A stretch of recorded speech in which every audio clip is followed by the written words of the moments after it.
आज हम next topic inverse trigonometric function से आगे बढ़ेंगे, जिसमें हमें कुछ क्वेश्चन सोल्व करना है। वैसे तो इस टाइप के क्वेश्चंस यानी about principal value of the function we have solved yesterday, okay, in last video. But now today we are going to some, okay, different type of the questions which is based on the same concept, principal value. Before that you have to remember, जितने भी questions और आप concept देख रहे हो, है ना, इस चैनल को जरूर सब्सक्राइब करें ताकि आपको नेक्स्ट वीडियो मिलते रहेंगे। अब यह है कि इसमें इन क्वेश्चन को कैसे किया जाए। सपोज आपके दिमाग में डाउट हो इसके अबाउट में, तो लेट्स सी तो इसका सॉल्यूशन क्या हो जाएगा, है ना। तो सीधी सी बात है, सबसे पहले किसी भी इनवर्स ट्रिग्नोमेट्रिक फंक्शंस को हम उसको कंसीडर करेंगे as theta, as phi, anything angle मान लेते हैं किसी भी ट्रिग्नोमेट्रिक को। पहले भी एक तो किया हमने, तो इसको क्या करेंगे, that tan inverse 1 that is suppose हम x मान लेते हैं, ओके, ठीक रहेगा। वहीं पे cos इनवर्स माइनस हाफ को हम मान लेते हैं y, right, and then where sin inverse minus half को हमने मान लिया z, ओके। तो ये क्या हो गया, tan x equals to 1, right, where is cos y equals to minus half, लिख सकता हूँ। Now look at here, tan x equals to 1 यानी इनवर्स से हमने इसको ऑर्डिनरी फंक्शन में चेंज किया, ये भी इनवर्स से ऑर्डिनरी में हो गया, ये ऑर्डिनरी ट्रिग्नोमेट्रिक में चेंज हो गया। यानी ये रिप्रेजेंट कर रहा है tan x यानी x की tan की ऐसी कौन सी वैल्यू पे इसका वैल्यू यानी उसका आउटपुट 1 आ रहा है। यहाँ पे मीनिंग वही है, किस एंगल पे इसकी वैल्यू माइनस हाफ हो रही है, यानी किस एंगल पे इसकी वैल्यू माइनस हाफ हो रही है। क्लियर। अब उन एंगल्स को फाइंड आउट करना इतना इजी नहीं है, डायरेक्टली हम जस्टिफाई नहीं कर सकते, बट ये है कि प्रिंसिपल वैल्यू का जो कंसेप्ट है ना, उनकी डोमेन के बेस पे यानी इनवर्स ऑफ फंक्शन, तो हम इसको जज कर सकते हैं। देखो भाई ये क्या हो जाएगा इजीली,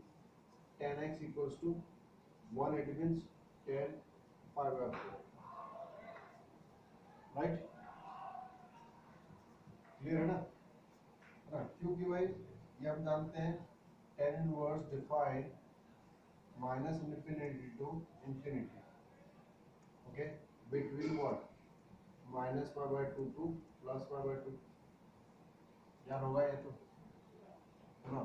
भाई इनको तो इंक्लूड नहीं कर सकते tan के लिए, है ना, और इसकी वैल्यू जो है रियल नंबर है, डोमेन टू रेंज इसमें डिफाइंड है, और ये पाई बाय 4 जो कि इसमें आ ही रहा है, कंसिस्ट कर रहा है, इसलिए पाई बाय 4 तो होना ही है जो इसके प्रिंसिपल रेंज में है, that is why, okay. Similarly यहाँ पे क्या हो जाएगा, cos y equals to minus half, तो इसको क्या लिख सकते हैं, अब cos के कौन से एंगल की वैल्यू यहाँ पे क्या हो रही है ना, हाफ हो रही है, तो कौन से एंगल की वैल्यू है 60, राइट। तो cos 60 की वैल्यू लिख देते हैं cos pi by 3, लुक, तो cos y equals to minus half equals to cos pi by 3 हो गया, बराबर। तो ये देखिए हम, ये तो अच्छी तरीके से जानते हैं भाई, cos minus minus theta it means minus cos theta, तो ये क्या हो जाएगा cos y equals to minus half,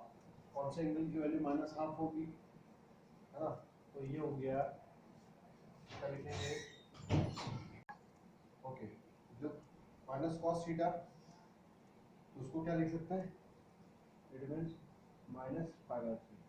क्या राइट, माइनस पाई बाय 3, और माइनस पाई बाय 3 इसको ये समझ में आना बहुत जरूरी है, क्योंकि cos of minus theta it means होता है माइनस cos थीटा, और ये कहाँ से मिलेगा। अब ये देखना है कि क्या ये इसके प्रिंसिपल रेंज में है क्या नहीं, किसके, cos इनवर्स के, है ना, यानी cos के प्रिंसिपल रेंज में है या नहीं।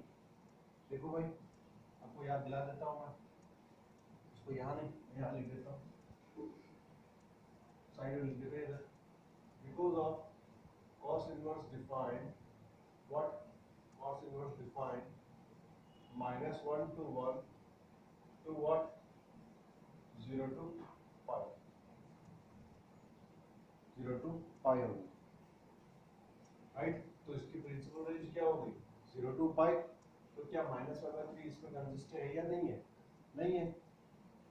होगा क्या, नहीं होगा। तो यहाँ पे क्या लिख सकते हैं,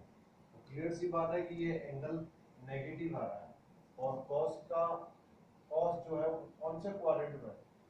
क्वाड्रेंट में नेगेटिव होता है ना। So you know very well, cos का एक तो क्वाड्रेंट नेगेटिव, सेकंड क्वाड्रेंट में उसकी वैल्यू नेगेटिव होती है हमेशा आउटपुट, एंड थर्ड क्वाड्रेंट, इन दोनों क्वाड्रेंट में ये नेगेटिव है। बट बिफोर दैट हमें वो फाइंड आउट करना है जो कि इसके रेंज में आ जाए। तो सेकंड क्वाड्रेंट में नेगेटिव है, तो can I take five minus theta, क्योंकि वैसे भी नेगेटिव है, तो नेगेटिव शो करने के लिए, प्रेजेंट करने के लिए मुझे सेकंड क्वाड्रेंट का यूज करना पड़ेगा, पाई माइनस थीटा लूंगा, तो ये जो एंगल है वो उसके प्रिंसिपल रेंज में इंक्लूड होगा, राइट। देखें कैसे लिखेंगे, ये हो गया cos y equals to cos pi minus pi by 3, right, which is what minus half. तो क्या हो जाएगा भाई, ऊपर ऊपर लिख देता हूँ, तो क्या हो जाएगा देखें, cos y equals to cos 2 pi by 3, then y equals to 2 pi by 3, as well as here x equals to pi by 4, वहीं पे यहाँ पे y क्या हो गया 2 pi by 3, right, then find out now last, इसको find out कर ले, तो ये क्या हो गया sin z, तो sin z equals to minus half, तो sin के कौन से एंगल की वैल्यू हाफ होती है 1/2, 1/2 it means sin 30, sin 30 it means क्या हो गया भाई sin 30 it means sin pi by 6, that is minus half, so minus pi by 6, minus sin pi by 6, तभी तो नेगेटिव होगा, उसको क्या लिख सकता हूँ मैं, sin of minus theta, minus pi by 6। अब बताओ कि इसमें हम इसका प्रिंसिपल रेंज, इसकी प्रिंसिपल वैल्यू क्या होगी इसके अकॉर्डिंग, क्या ये सही है माइनस पाई बाय 6 ही होगा z वैल्यू, या फिर इसको भी मॉडिफाई करना होगा, रिस्ट्रिक्ट करना पड़ेगा, जरूरत ही नहीं है, क्योंकि माइनस पाई बाय 6 तो क्या है इसकी प्रिंसिपल रेंज में इंक्लूड है। प्रिंसिपल रेंज क्या होती है minus pi by 2 to plus pi by 2, इसकी sine inverse defined from -1 to 1 to -π/2 से +π/2, क्या ये इसमें कंसिस्टेंट नहीं है क्या, यस, सो व्हाट, या क्या हो जाएगा, we can write sin z equals to sin -π/6, so z equals to -π/6, okay, ये आ गया z, तो x y एंड z तीनों वैल्यू जो हमने यहाँ कंसीडर किया था, okay, we have to put that, तो tan इनवर्स 1 यानी इसकी प्रिंसिपल वैल्यू क्या हो जाएगी, इसकी प्रिंसिपल वैल्यू क्या हो गई tan इनवर्स 1 है ना, तो इसकी प्रिंसिपल वैल्यू हो गई ये π/4, राइट, क्योंकि tan इनवर्स 1 को क्या कंसीडर किया x, इसको क्या कंसीडर किया y, तो y क्या है 2π/3, और इसको क्या कंसीडर किया z, और z क्या है π/6, edit, you will have answer.